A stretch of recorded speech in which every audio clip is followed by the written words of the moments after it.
Hello, and welcome to the Nova Scotia Works Interview Skills Virtual Interviews. My name is Darlene Wynot, and I am a school liaison with Employment Solutions Society, and we serve Queens and Lunenburg counties. Thank you for joining me today. We're going to be learning about virtual interviews.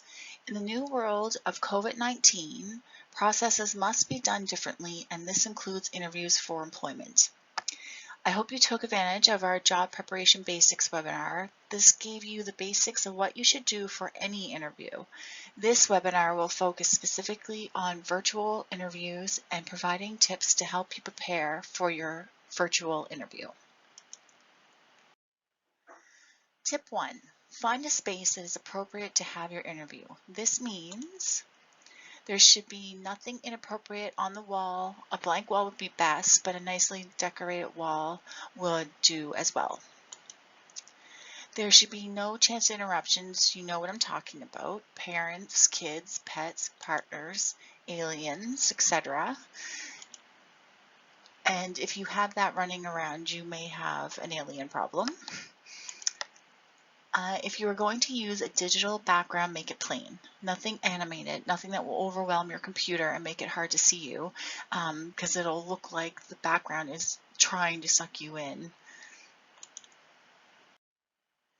Tip 2, testing 1, 2, 3. This means set the laptop in a way that there is optimal viewing for you to see the screen and interviewers. Also set up your laptop so the interviewers will be able to properly see you, have equal space all around your profile. So when you're setting it up and you're looking at the screen, make sure there's even space above your head and to each side of your head and below your head. Get a friend to help you practice using the format the interviewers want you to use. So this could be Zoom, Teams, Skype. There's many different platforms that people use. Ensure that everything is set up properly and working properly.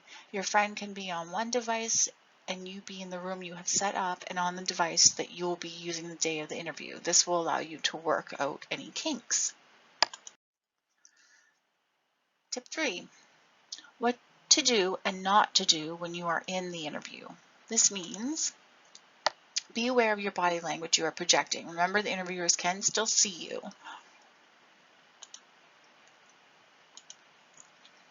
So some of the tips with this is look into the camera instead of looking at the screen. If you look at the screen, it will look like you are looking down to the interviewers or possibly falling asleep. So this can be really hard to do, to constantly just look at a dot on your laptop, but you could put a picture there to look at of someone, or you could also, some key notes of key points that you want to talk about in the interview, you could put that up there and you could look at that. It'll give you more to look at than just the little tiny red dot that you see. Keep your mood positive. The best way to show this is to have good posture and keep your shoulders open. When you are listening to the interviewers, nod and smile when appropriate. Use hand gestures when you feel it is appropriate. Hand gestures aren't necessarily a bad thing. It can be project you as a warm individual. But avoid fidgeting, unnecessary fidgeting, and looking away from your device. So don't do. Do not only dress professionally from the waist up. It has been a funny joke through the time of COVID-19, but this is the type of thing that could not get you the job. Could you imagine if you stood up to get something you forgot and you had just jogging pants on, or worse, no pants? Stay safe and not embarrassed by dressing head to toe for the interview. This will also help you feel confident. Dress for success. Do not turn off your camera. If you were in an in-person interview, you would not cover your face with a piece of paper. That would just be weird. Do not do things on your computer that you're using to do the webinar with or the meeting with, because for example, like taking notes, because it's distracting to you and the interviewers. You'd be looking down typing and they wouldn't really know what you were doing. Only access other documents on your computer if you need to share a document with the interviewers, because most platforms do allow a sharing of computers, of screens, and allowing them to show you what is on your screen. So that would be the only time to do that. What technology do you need to be able to have a virtual meeting? So an internet connection with bandwidth speed of at least 1 megabits per second, a laptop or desktop computer with a webcam. In some cases, a tablet or a smartphone may also be an option.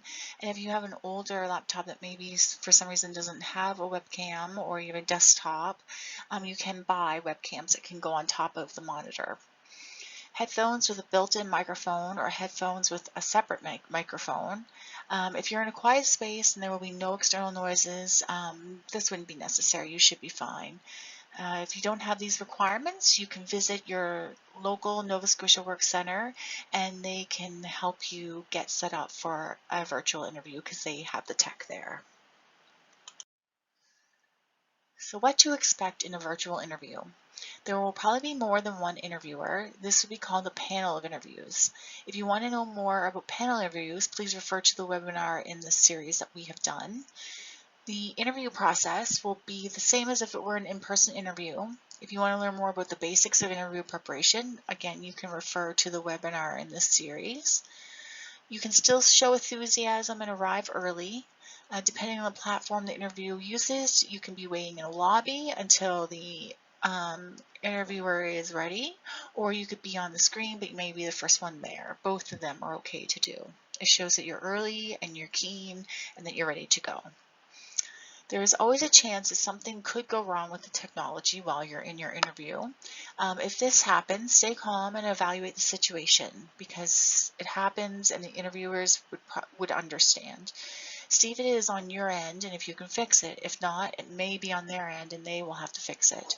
A preventative measure is to ask for their phone number at the beginning of the interview. If something does happen, you can call them and work through the technical issue or reschedule the interview if that would be more appropriate. So I want to thank you for taking the time to participate in this presentation.